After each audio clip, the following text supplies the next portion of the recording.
여러분은 무엇을 위해서 기도하십니까? 종교를 불문하고 보편적인 기도의 제목 세 가지를 이렇게 좀 살펴보니까 건강을 위해서, 공부나 직업이나 돈과 같은 것으로 대변할 수 있는 성공을 위해서, 또 이제 행복을 위해서 한 요 세 가지 정도로 어떤 종교를 가졌든지 기도의 제목들을 가지고 있다는 것을 확인할 수 있었습니다. 여기에 더해서 그리스도인들은 어떤 기도 제목들을 가지고 있는가 살펴보니까 하나님의 인도하심, 또 구원의 문제, 결혼, 자녀들, 더 나아가서 이제 가난하고 소외된 사람들을 위해서 기도한다는 것을 또 확인할 수가 있었습니다. 저와 여러분이 대부분 이 지금 열거했던 비슷한 기도 제목들을 가지고 계실 것으로 생각이 됩니다. 오늘 저희가 시편 90편 말씀을 함께 읽어보았는데 오늘의 본문 말씀은 우리에게 무엇을 위해 기도해야 한다고 말씀하시는지 오늘 말씀을 통해서 한번 살펴보고 또 배우고 깨닫는 시간 되기를 원합니다. 먼저 하나님이 누구신지에 대해서 시편 90편은 찬양으로 고백하고 있습니다. 시편 90편 1절과 2절 말씀을 보니까 주님은 대대로 우리의 거처가 되셨나이다 라고 말씀하고 있습니다. In all generations, for each and every generation. 모든 세대마다 하나님께서 우리의 거처가 되신다. 근데 여기서 이 거처라는 이 영어 단어를 보니까 dwelling place라고 되어 있고요. 이 뜻이 좀 더 뭔지 살펴보니까 그저 거하는 곳이라기보다는 피할 수 있는 곳, 피해서 쉴 수 있는 곳, 보호와 안식을 보장받을 수 있는 곳, 한 단어로 우리가 표현을 한다면 집이 될 수 있겠죠. 집과 같은 곳, 그 어떤 것도 우리를 위협하지 못하는 곳, 그곳이 하나님이라고 고백을 하고 있습니다. 그리고 또 한 가지 고백하고 있는 것은 주님께서 영원하신 하나님, 창조 전부터 영원까지, before creation to forever and more. 하나님께서 아까 우리 유치부 친구들이 찬양했던 그 태초에 천지를 창조하신 그 이전부터 앞으로 다가올 이 영원의 그 이상의 시간까지 영원하신 하나님이시라고 고백을 하고 있습니다. 1, 2절의 이 짧은 찬양에 이어서 그 다음에는 이 시편이 무엇을 말하고 있냐 하면 우리가 누구인지, 인생이 누구인지에 대한 지혜를 가르쳐주고 있습니다. 시편 90편 3절 말씀을 보니까 주께서 사람을 티끌로 돌아가게 하시고 말씀하시기를 너희 인생들은 돌아가라 하셨사오니 라고 말씀합니다. 인생은 티끌로 돌아가는 인생이라고 합니다. 그리고 이 인생이라는 그 단어의 뜻 자체에는 영원하지 않다라는 뜻이 들어 있습니다. 영어 번역을 보시면 immortals라고 되어 있죠. immortal이라는 말 자체가 영원하지 않다라는 뜻이고 여러분 잘 아시는 것처럼 immortal이라고 하면 영원한 존재를 뜻하잖아요.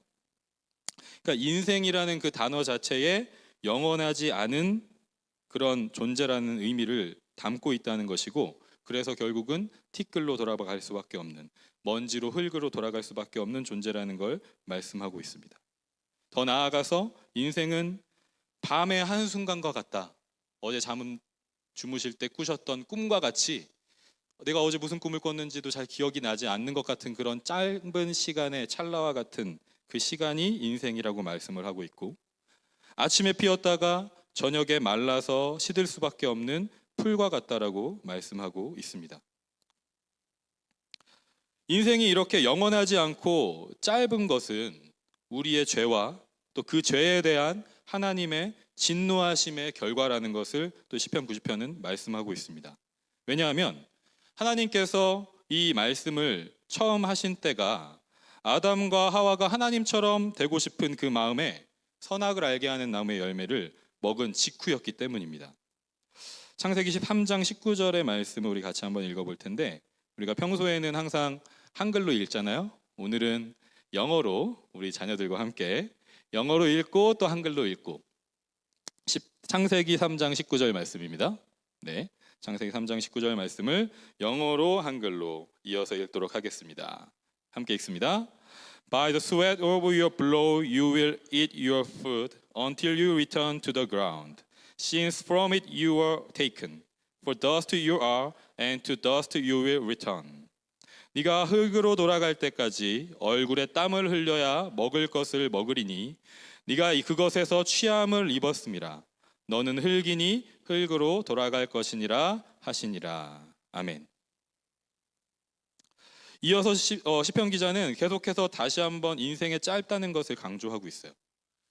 인생의 수명이 보통 한 70세가 되고 강건해서 길면 한 80세가 된다라고 말씀하고 있습니다. 그런데 여러분, 역사의 기록을 살펴보면 실제 인간의 평균 수명은 성경에서 얘기하는 만큼에도 미치지 못했습니다. 고대 사회, 그러니까 지금부터 한 2000에서 3000년, 4000년 이전의 그 시대에는 보통 평균 수명이 10세에서 20세였다라고 얘기를 합니다. 이렇게 해서 평균 수명이 낮을 수밖에 없는 이유는 유아기에 사망을 하는 경우가 많았기 때문이죠. 로마 제국 시대, 예수님께서 이 땅에 오셔서 사역을 하셨던 그 시대에도 상황이 크게 나아지지 않았어요. 지금으로부터 한 2000년 전의 그 시대에도 평균 수명이 20에서 30세 정도였다라고 말씀을 합니다. 그리고 한참 시간이 흘러서 지금부터 한 100년에서 200년 전이라고 할 수 있는 산업혁명이 있은 이후에 많은 발전을 이룬 직후에서야 그 전에 평균 수명에서 한 2배 정도, 40에서 50세 정도의 평균 수명에 이르렀다라고 기록을 통해서 알 수가 있습니다. 그리고 우리가 살아가는 현재에 이르러서는 100세 시대라고 하죠. 100세 시대라고 하지만 100세라는 건 상징적인 숫자인 것 같고 실제 지금 현재에도 평균 수명은 약 70에서 80세 정도로 알려져 있습니다. 인생은 짧다라는 것이죠. 영원이란 시간 가운데 비교했을 때는 비교조차 할 수 없을 만큼 짧다라는 것입니다. 그리고 고대 사회에 살아갔었던 인간들에게는, 그 사람들에게는 그것이 더욱더 확실하게 다가왔을 거예요. 그런데 이 짧은 인생에서도 자랑할 수 있는 것은 수고한 것과 그 수고 가운데 슬펐던 것밖에 없다라고 오늘 시편 기자는 또 이야기하고 있습니다. 이 말이 무슨 뜻일까 한번 잘 그냥 생각을 해봤어요. 그러면서 떠올랐던 게 뭐냐면, 남자들이 모이면 자꾸 군대 이야기를 합니다. 내가 군대에서 얼마나 힘들었었는지, 내가 얼마나 고생을 했었는지.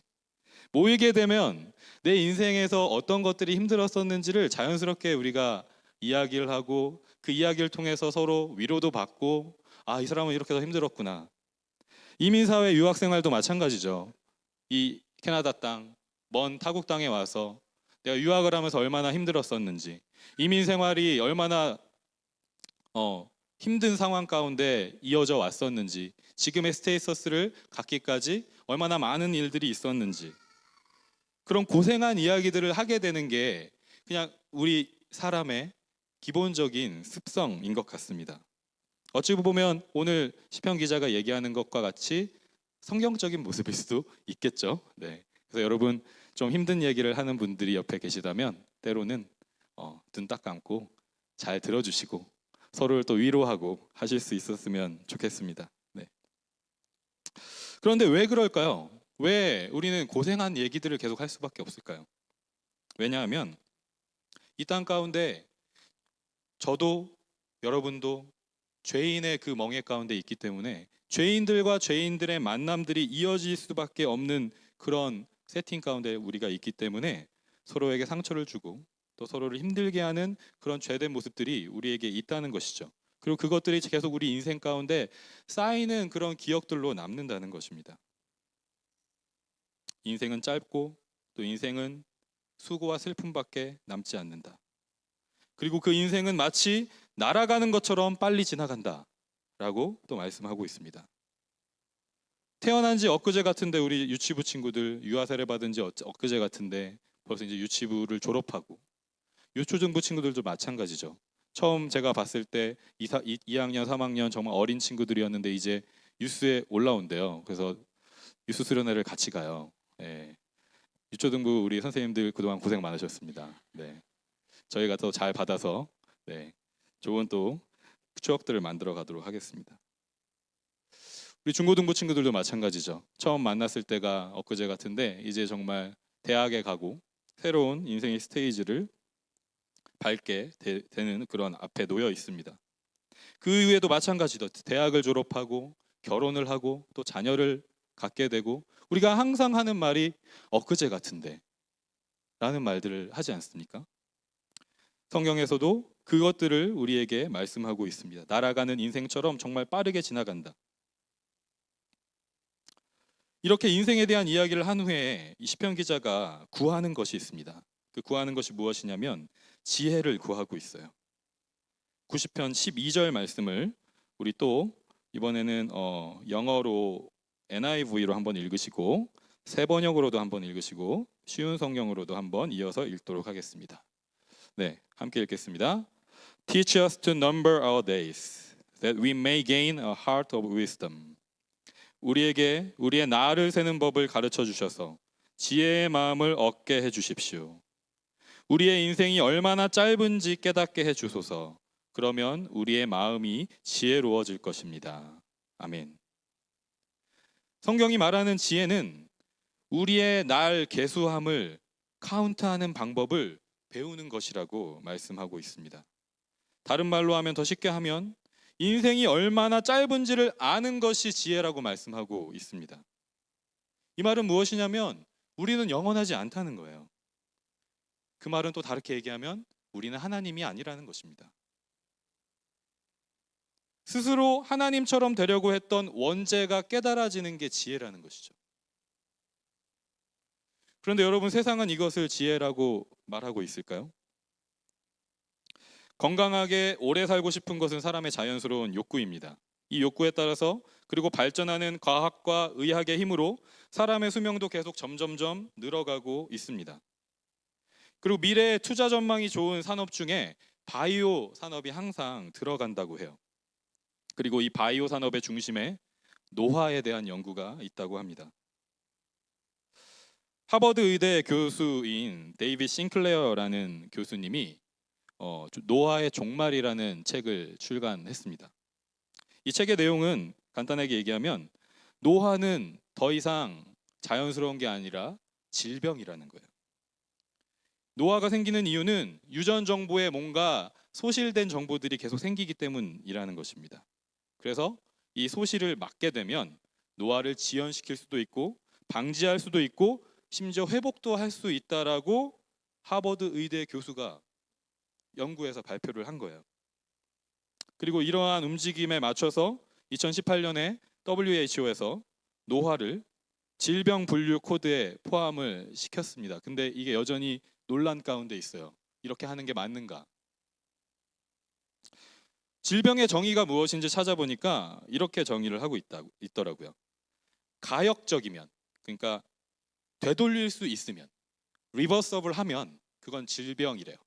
그러니까 원래의 상태에서 잘못된 모습으로 나타난 그 상태를 되돌릴 수 있으면 그건 질병이라는 거예요. 그런데 불가역적이면, irreversible 하면, 되돌릴 수가 없으면 그건 질병이 아니라 자연스러운 것이라는 거죠. 근데 그동안은 노화는 자연스러운 거였잖아요. 되돌릴 수 없는 것이었잖아요. 그런데 이제 과학이 노화도 질병이다, 되돌릴 수 있다라고 말하는 시대가 되었다는 것입니다. 그래서 부자들이 이쪽 산업에 많은 투자를 하고 있다라고 합니다. 그리고 검증되지 않는 어떤 그런 시도들도 하는 부자들도 있다고 해요. 미국에서는 피를 사고 파는 게 합법이라고 하더라고요. 그래서 미국에서는 젊은 사람의 피를 사서 자기의 몸에 수혈을 받는, 혈장을 따로 수혈을 받기도 하고, 아직 의학적으로 검증되진 않았지만 젊어지고 싶은 마음, 오래 살고 싶은 마음, 건강해지고 싶은 마음에 부자들이 그러한 것에 자기의 돈을 투자하고 있다라는 것입니다. 그럼 더 놀라운 것은 영생을 주장하는 학자들도 있대요. 이게 그냥 사이비 종교계에서 나오는 주장들이 아니라 여러분 다 잘 아시는 빌 게이츠가 주장하는 게 아니고요. 빌 게이츠가 주장하는 게 아닙니다. 빌 게이츠가 주목하는 학자 가운데 앞에 보이는 이 사진에 레이 커즈와일이라는 사람이 있어요. 유명한 사람입니다. 구글의 엔지니어링 이사예요. 세계에서 알아주는 사람이죠. 이 사람이 어떤 사람이냐면 저희가 지금 잘 사용하고 있는 앞에 있는 전자피아노, 스캐너, 우리가 또 핸드폰에서 사용하는 음성 인식 기술, 그런 것들을 발명한 사람이라고 합니다. 그래서 에디슨 이후에 가장 뛰어난 발명가로 알려진 사람이고요. 이분이 발명만 잘 하시는 게 아니라 앞으로 미래 기술이 어떻게 더 발전해 갈 것인가에 대한 예측력도 되게 뛰어난 분이래요. 그래서 이분의 말을 주목하는 분들이 많다는 거예요. 그러니까 빌 게이츠도 주목을 하겠죠. 이분이 얘기하는 게 뭐냐면 지금의 생명공학과 인공지능, 여러분 AI 기술이 계속해서 지금 발전하고 있잖아요. 그 AI 기술과 생명공학이 접목이 돼서 그 발달이 계속해서 쌓이면 앞으로 한 20년 후 2045년이 되면 인간이 영원한 삶을 가질 수 있는 기술을 얻게 될 것이다라고 이분이 예측했어요. 그래서 이분이 지금 뭘 하고 있냐면 2045년까지 살아야 되잖아요. 하루에 영양제를 100개씩 먹는데요. 정말 그렇게 자기가 고백을 하고 있어요.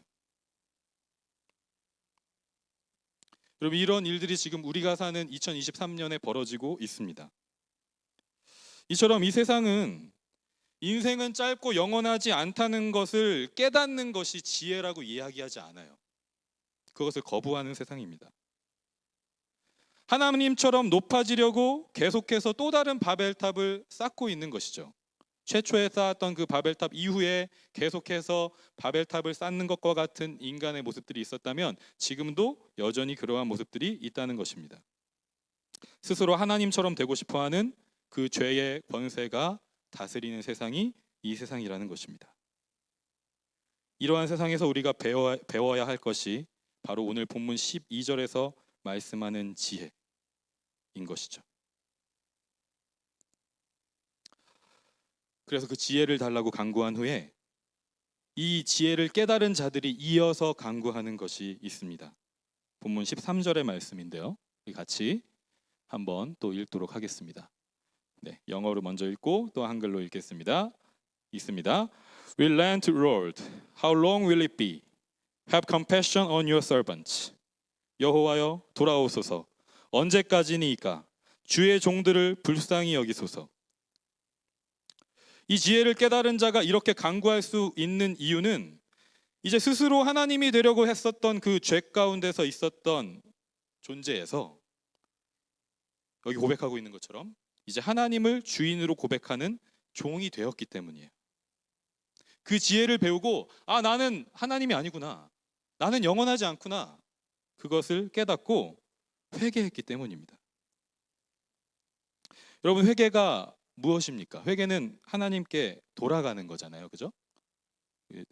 잘 아시는 것처럼 우리가 원래 하나님을 향하지 않고 heading for the world를 하고 있다가 이쪽에 세상이 이쪽이라면 이쪽을 향하고 있다가 그 반대쪽에 계시는 하나님께로 turning back 하는 거죠.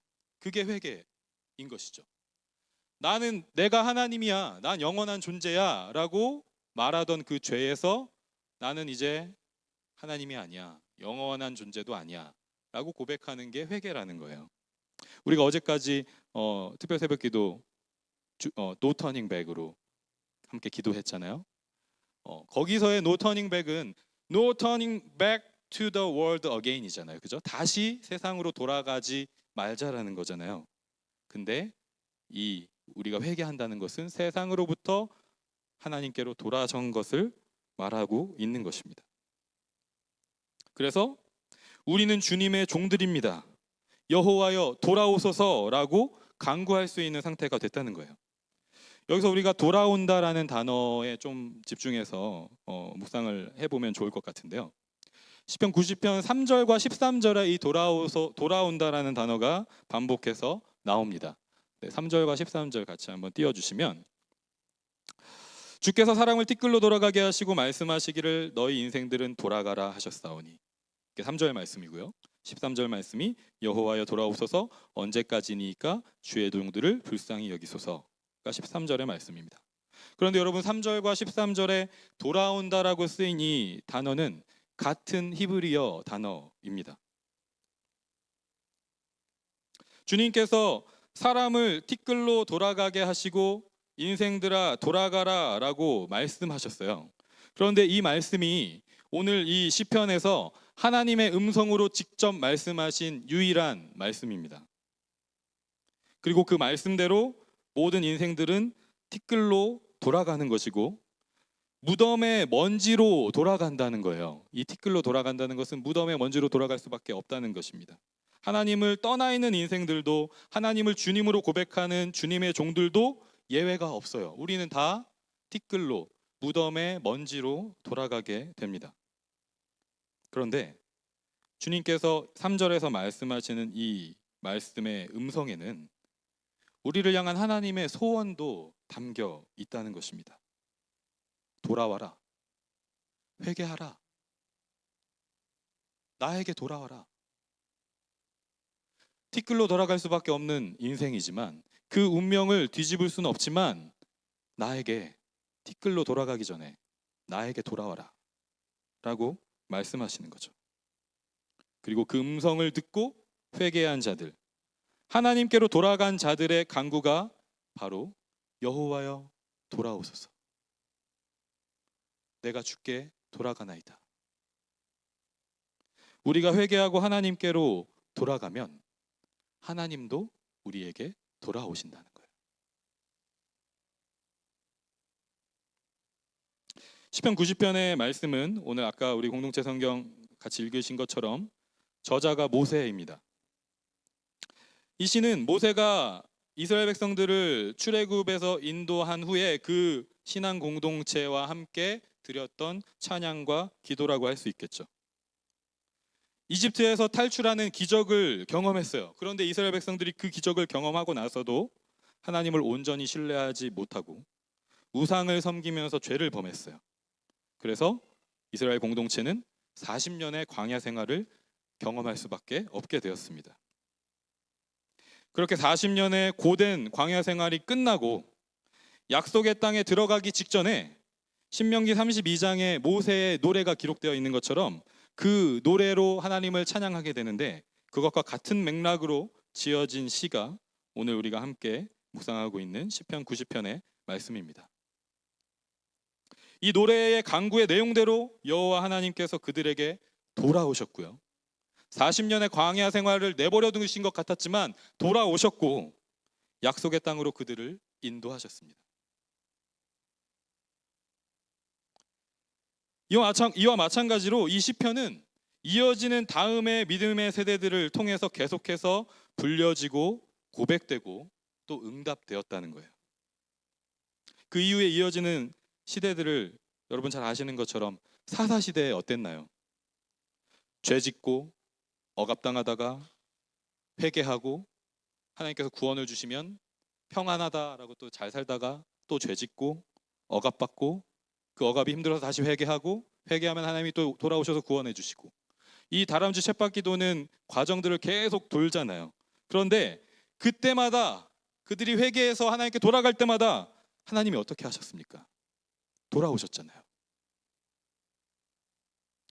바벨론 포로 시대를 생각해 보면 이스라엘과 유다의 왕조가 무너졌어요. 그리고 이제 예루살렘 성전도 무너졌습니다. 그리고 나서 바벨론으로 포로가 되어서 끌려갔어요. 그리고 그 끌려간 후에 70년이 지나서 예언의 말씀대로 우리가 예레미야 말씀을 쭉 묵상하고 있었는데 그 예언의 말씀대로 70년의 포로 생활이 끝나고 예루살렘으로 돌아오도록 하셨어요. 우리 중고등부가 지난주에 우리 중고등부 친구도 별로 하기 싫어했는데 바이블 소셜 스터디를 했습니다. 네.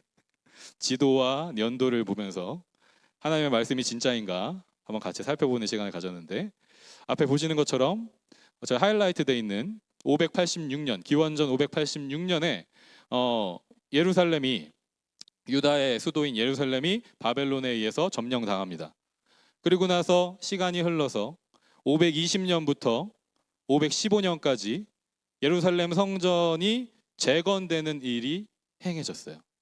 여러분 산수를 한번 해보시면 586년부터 예루살렘 성전이 재건이 마무리되는 515년까지 딱 70년이 걸렸죠. 70년의 그 시간을 주님께서 약속하신 그 시간이 흐른 후에 여호와께서 돌아오셨다는 거예요. 그리고 그 이후에 또 어떤 일이 있었나요? 400여 년의 긴 침묵의 시간이 있었습니다. 하나님께서 말씀하시지 않는 시간이 있었어요. 그런데 이미 말씀하신 소망의 그 메시지, 메시아가 올 것이다 라는 그 말씀대로 약속하신 메시아 예수 그리스도께서 오셨습니다. 그 말씀을 믿고 따르고 돌아가는 자에게 하나님도 돌아오셨어요. 자, 그리고 예수님께서 공생애를 하시고 부활하신 후에 하늘에 올라가시면서 약속하신 하나님의 영, 그리스도의 영, 성령이 또 오셨죠. 그리고 아직 오시지 않았지만 우리는 그리스도의 다시 오심을 바라고 소망하고 있습니다. 마지막 날에 그리스도께서 심판자로 다시 오실 것이라는 그 약속 가운데 우리가 있는 것이죠. 여호와 하나님께서는 이 시편 90편의 노래대로 드리는 기도와 간구를 들으셨어요. 그리고 신실하게 지금까지 단 한 번도 예외가 없이 응답하셨다는 것입니다. 계속 돌아오셨고요. 그리고 그렇게 하신 대로 마지막에 다시 돌아오실 것이라는 것입니다. 이 시편 90편의 말씀을 우리가 함께 묵상하면서 이 시대를 살아가는 우리들이 구해야 할 것은 무엇일지 마지막으로 한 3가지 정도만 살펴보고 말씀을 마치도록 하겠습니다. 첫 번째는 지혜를 배우고 하나님께 돌아가게 하소서라고 구해야 합니다. 빠르게 변해가는 세상입니다. 상상할 수도 없었던 첨단 기술들이 모든 것을 바꾸고 있는 세상이에요. 우리가 확실하게 안다라고 그동안은 생각했었던 것들이 다 쓰레기처럼 버려질 수밖에 없는 세상을 우리가 살아가고 있습니다. 그런 가운데 세상은 이제 인간이 죽음을 정복하고 영원한 존재가 될 수 있을 것처럼 말하고 있는 것이죠. 하지만 우리가 그동안 우리의 경험으로 봤을 때 이러한 시도들, 인류의 역사 가운데 계속해서 반복되었었던 이러한 시도들은 항상 실패했었다는 것을, 하나님께서 내버려 두시지 않았다는 것을 우리는 기억해야 될 줄 믿습니다. 거짓이 진리인 것처럼 흘러가는 이 세상에서 여전히 그래도 살아가기 위해서 새로운 것을 공부해야 하고 또 새로운 직업을 가져야 하는 우리 다음 세대들에게 필요한 게 무엇일까요? 다른 그 어떤 것이 아니라 오늘 시편 기자가 우리에게 말씀하는 이 지혜인 줄 믿습니다. 무슨 공부를 하고 무슨 직업을 가져야 먹고 살 수 있을지 우리가 점점 아는 게 없어지고 있어요. 그동안은 이 직업을 가지면 그래도 먹고 사는데 지장 없을 거야 라고 생각했었던 직업들이 이제는 하나 둘씩 사라진다고 하잖아요. 여러분 다음 세대 자녀들에게, 여러분의 그 다음 세대 후손들에게 무엇을 물려주실 수 있겠습니까? 우리가 알았었던 확실한 어떤 정말 잘 살 수 있는 방법이 이거야라고 확실하게 물려주실 수 있는 것들이 있으신가요? 우리가 이 세상에 물려줄 수 있는 것이 무엇이냐? 시편 기자가 오늘 말씀하는 것은 이 지혜, 인생은 짧다는 것, 우리는 영원하지 않다는 것, 하나님만 영원하시다는 것, 이 지혜 하나밖에 없는 줄 믿습니다. 그리고 그 지혜를 믿고 고백하여서 주께로 돌아가는 것이 지혜로운 자의 삶인 줄 믿습니다. 두 번째로 우리가 구해야 할 것은 성령 하나님 오시옵소서라고 구해야 합니다. 저와 여러분은 성령의 시대를 살고 있죠. 우리가 예언자의 시대를 살고 있지 않잖아요. 그죠? 지금은 예수님께서 하늘로 승천하셔서 예수님께서 약속하신 그 성령이 오셔서 성령께서 운행하시는 시대를 우리가 살아가고 있습니다. 주님께서 회개한 사람 그리고 구하는 자에게 반드시 성령을 주시겠다고 말씀하셨어요. 근데 여러분 정말 성령을 받고 싶으신가요? 아멘. 감사합니다. 네. 근데 여러분 정말 한번 잘 생각해 보세요. 내가 정말 성령을 받고 싶어 하는가? 나는 정말 성령이 내 안에 주인이 되기를 원하는가? 그리고 정말 그걸 기도하고 있는가? 스스로에게 질문을 해봐야 하는 질문이라고 생각합니다. 왜 성령을 받아야 할까요? 영적으로 뜨거워지니까 성령을 받아야 할까요? 신비한 일을 경험하기 위해서 성령을 받아야 할까요? 신사도 운동 같은 그런 정말 눈에 보기에 그럴듯한 모습들이 나타나는 것을 위해서 성령을 받아야 할까요? 제가 밴쿠버에 2008년에 처음 갔는데 2008년, 2009년, 이제 2010년 이렇게 넘어가면서 정말 그 니오 어포스톨릭 무브먼트라는 게 신사도 운동이잖아요. 미국에서 시작된 건데 그 신사도 운동을 하시는 분들 가운데는 한국 분들도 좀 계셨어요. 그 분들이 밴쿠버에도 이렇게 돌아다니면서 집회를 막 하고 그러셨었는데 처음 그 무브먼트가 일어났을 때는 아 그냥 괜찮은 무브먼트인가 보다, 그냥 스피리추얼 리바이벌 이런 건가 보다라고 생각을 했었어요. 그래서 저도 그때 청년 때였고 그 집회에 가서 하는 것도 보고 막 그랬어요. 가서 뭐 임파테이션 하면 뭐 뒤로 막 쓰러지기도 하고 그런 것도 이렇게 하고 했는데, 여러분 뭐 비디오나 그런 영상들을 통해서 보신 분들도 계시겠지만 그 신사도 운동을 하시는 분들의 집회에 가면 이빨이 금리빨로 바뀌고 손에 금가루가 생기고 그런 것들을 통해서 사람들을 현혹하는 거예요. 그게 성령의 역사라고 얘기하는 거죠. 그게 신비한 거라고 얘기하는 거예요. 그리고 그 신사도 직통 계시를 받은 그 신사도에 속한 사람에게 기도를 받으면 미래를 예측하게 되고 나의 삶이 앞으로 어떻게 나아갈지를 알게 된다라고 믿는 거예요. 성령을 받으면 무슨 일이 일어나는지에 대해서 미스언더스탠딩을 갖고 있기 때문에 이런 일들이 일어나는 것입니다. 여러분, 오순절에 성령이 오신 후에 분명하게 일어난 그 일은 사람들에게 예수 그리스도가 이 땅에 오셨고 죽으셨고 부활하셨다는 사실을 증언한 거예요. 성령이 오시면 그 일이 일어난다는 것입니다. 인생은 영원하지 않고 인생은 죽을 수밖에 없지만 죽음을 이기신 그리스도처럼 우리도 부활해서 영원한 하나님 나라에 거하게 된다는 것을 증언하게 되는 것이 성령이 우리에게 오셨을 때 일어나는 일이라는 것이죠. 오순절에는 이 일을 위해서 그 120명의 문도들이 방언을 받았어요. 근데 그 방언은 우리가 지금 기도할 때 하늘의 언어 같은 방언이 아니라 실제 랭귀지였잖아요. 실제 그 당시에 사용했었던, 거기에 모인 사람들이 듣고 알아들을 수 있었던 랭귀지였잖아요. 그래서 그 방언은 갑자기 다른 언어를 막 유창하게 하게 돼? 신기하죠. 그런데 그것 자체가 신기한 것이 아니라 예수 그리스도의 삶과 죽음과 부활을 증거할 수 있는 도구였을 뿐이라는 것입니다.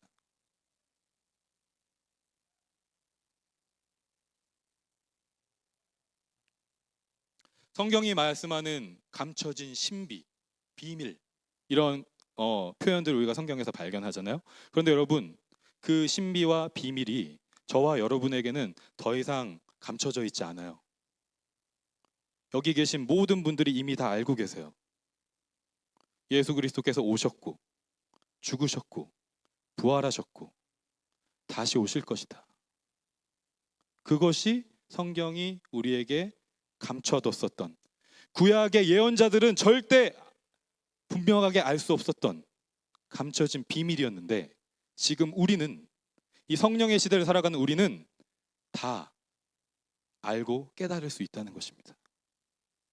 어떻게 보면 그렇기 때문에 저와 여러분에게 더 큰 책임이 있다라고 생각할 수 있어요. 이전에 예수 그리스도에 대해서 알 수도 없었던 사람들, 그럼에도 불구하고 믿음을 지켰었던 사람들보다 저와 여러분 이미 다 알잖아요. 여러분 모른다고 부인하실 수 없잖아요. 그런데 그것을 깨닫게 하는 것이 성령이라는 것입니다. 그래서 성령 하나님 오시옵소서라고 구할 수밖에 없다는 것이죠. 우리에게 성령이 오시기를 축복합니다. 우리 수련회, 중고등부 수련회 가운데 여러분 성령이 오시기를 기도해 주시기 바랍니다. 성령이 오셔서 뭐 방언을 할 수도 있겠죠. 저도 예전에 중고등부 수련회에 가서 방언을 받았는데 그때는 그런 약간 유행이 있었어요. 방언을 좀 받아야 될 것 같고 방언 안 받으면 좀 뭔가 나는 좀 뒤처지는 것 같고 그런 그 분위기가 좀 있었어요. 그러다 보니까 너도 나도 같이 하나님 방언 주세요. 전도사님들이 와서 막 안수해 주시고 그러면 방언 받고 막 그런 일들이 있었어요. 근데 여러분 꼭 그런 일이 일어나지 않아도 된다는 거예요. 성령이 오셔서 예수 그리스도의 그 삶과 죽음과 부활을 깨달을 수 있다면, 다시 오신다는 걸 믿고 고백할 수 있다면 그것이 성령의 역사라는 것입니다. 그 역사가 우리 중고등부 수련회 가운데 있기를 기도해 주시고 또 우리 공동체 가운데 있기를 축복합니다. 마지막으로 우리가 구할 것은 주 예수여 오시옵소서. 우리는 말세를 살아가고 있죠. 이 말세는 2000년 동안 지금 이어지고 있습니다. 예수님께서 승천하신 이유가 말세라고 하잖아요. 근데 우리가 2000년 동안 이어지고 있고 이게 언제까지 이어질지도 몰라요. 그런데 우리가 확실히 아는 것이 하나 있습니다. 이 말세의 끝은 예수 그리스도께서 마지막 심판자로 오시는 그때라는 것이죠. 그리스도께서 오셨을 때 살아있는 자와 이미 죽은 자를 심판하신다는 거예요. 우리 중고등부 친구들하고 많이 쉐어했었던 내용인데 정말 악하게 살다가 편안하게 죽은 사람들이 있잖아요, 이 세상에. 그런 사람들을 삶을 볼 때 내가 하나님을 믿으면서 이렇게 참으면서 살아야 될까? 저렇게 악하게 자기 마음대로 하고 싶은 거 다 하면서 편안하게 돌아가신 분들도 계시는데, 그리고 아무 일도 없었는데 저런 게 정말 성공한 인생 아닐까? 라고 우리가 막연하게 부러워하거나 할 때 여러분은 없으시죠? 네. 그런데 여러분, 우리가 사도신경으로도 늘 고백하지만 예수 그리스도께서 오시면 산자와 죽은 자를 다 심판하실 거예요.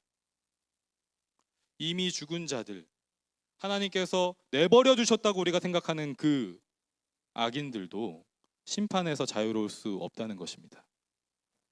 그래서 생명의 부활이 있고 죽음의 부활이 있다라고 하잖아요. 우리가 첫 번째 죽음을 피할 수는 없지만 둘째 사망, 두 번째 죽음은 피할 수 있다라고 주님 말씀하시잖아요. 그때가 예수님께서 다시 오실 그때, 이 말세가 끝날 때라고 말씀하십니다. 그래서 이 세상의 모든 것은 결국 사라지고 새 하늘과 새 땅, 영원한 하나님의 나라가 완성될 것이라고 말씀하십니다. 그래서 우리의 소망은 이 세상이 아니라 그 영원한 하나님의 나라에 있다라고 고백하게 되는 것이죠. 그리고 우리가 이 소망을 가진 자처럼 살아가기 위해서 지금 우리가 살아가는 땅에 이미 임해 계시는 그 하나님의 나라 백성이 되기 위해서 우리가 날마다 다시 오실 예수 그리스도를 바라봐야 하는 줄 믿습니다. 주 예수여 오시옵소서라고 기도해야 되는 줄 믿습니다. 다시 오실 예수 그리스도께 온전한 소망을 두는 우리들이 되기를 기도합니다. 여러분, 아까도 제가 하버드 대학의 의과대학의 교수님에 대한 얘기도 했지만 인류대학의 신학, 종교학을 가르치는 교수님들도 예수 그리스도 외에 여러 길이 있다라고 얘기해요. 결국은 같은 곳으로 도착을 할 거기 때문에 그 어떤 종교를 잘 선하게 믿으면 결국은 구원에 이를 거라고 얘기하는 흐름 가운데 있습니다. 그리고 우리 자녀들이 가는 대부분의 대학들은 그런 가르침을 주류로 가르치는 대학들이에요. 저는 UBC에 있는 신학교를 졸업을 했는데 캐나다 장로교회 이제 캐나다 장로교 신학교라고 할 수 있죠. 그러니까 장로회 신학교라고 한국식으로는 얘기할 수 있겠는데 그 장로회 신학교가 밴쿠버에 하나가 있고 토론토에 하나가 있고 몬트리올에 하나가 있어요. 세 개의 교단 신학교가 있습니다. 그런데 이 신학교들은 다 하나같이 장로교 신앙만을 가르치는 학교가 아니라 United Denomination이에요. 여기에 있는 캐나다 연합교회, 성공회 앵글리칸 처치, 그리고 프레스비테리안 처치, 세 개 학교가 연합을 해서 교수진을 꾸리고 가르치는 거예요. 그리고 그 교수진뿐만 아니라 실제 그 UBC나 UT나 몬트리올 대학교나 거기에 있는 종교학 교수들, 거기에 있는 타 종교 관련된 교수들, 그 교수님들을 초대해서 강의를 듣고요. 그걸 통해서 또 학점을 이수하게 돼 있어요. 저도 유대교 랍비한테도 수업을 들었고 무슬림 리더한테도 수업을 들은 적이 있어요. 그들이 얘기하는 건 다른 걸 수가 없어요. 그냥 다원주의예요. 다 똑같다. 다 같은 길을 우리는 가는 거다. 여러분 동성애라는 그 이슈가 크게 우리에겐 대두되어 있어서 더 신경을 많이 쓰는지 모르겠지만 그 이 동성애 이슈는 항상 이 플루럴리즘과 같이 흘러가고 있습니다. 제가 같이 졸업한 동기 가운데에는 여러분이 들으시면 정말 놀라실지 모르겠지만 자기는 다원주의 종교센터를 운영하는 게 꿈이라고 하고 신학교에 들어온 동기가 있었어요. 그리고 실제로 저랑 같이 졸업을 했고 졸업을 해서 그 단체에서 안수를 받고 다원주의 종교 리더로 지금 사역을 하고 있어요. 자, 그럼 어떻게 하느냐? 크리스천 절기 때 크리스천 예배 드리고 무슬림 절기 때 무슬림 예배 드리고 주이시 절기 때 주이시 예배 드리고 그러는 거예요. 너무 평화롭지 않아? 모든 종교가 다 그렇게 하나가 되고 진정한 평화를 우리가 추구하는 거 아니야? 라고 얘기하는 거죠. 그리고 서로가 교류하죠. 강단을 교류해요. 연합교회에 주이시 랍비가 와서 설교를 하고 또 무슬림 리더가 와서 설교를 하고 거기에는 성경이 본문이 아니에요. 성경이 본문일 필요가 없죠. 그냥 좋은 글을 가지고 와서 본문으로 놓고 같이 메디테이션 하는 거예요. 왜? 다원주의니까. 다 똑같은 말씀이잖아요. 성경만 하나님의 말씀이 아니라고 하는 거잖아요. 그러니까 그 어떤 것도 텍스트가 될 수 있는 거죠. 여러분 우리가 이런 시대를 지금 살아가고 있습니다.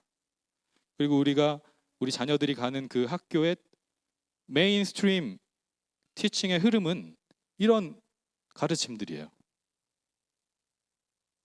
우리가 아까 나의 죄를 씻기는 예수의 피밖에 없네 찬양했는데 그 찬양이 의미가 없는 시대로 흘러가고 있다는 것입니다.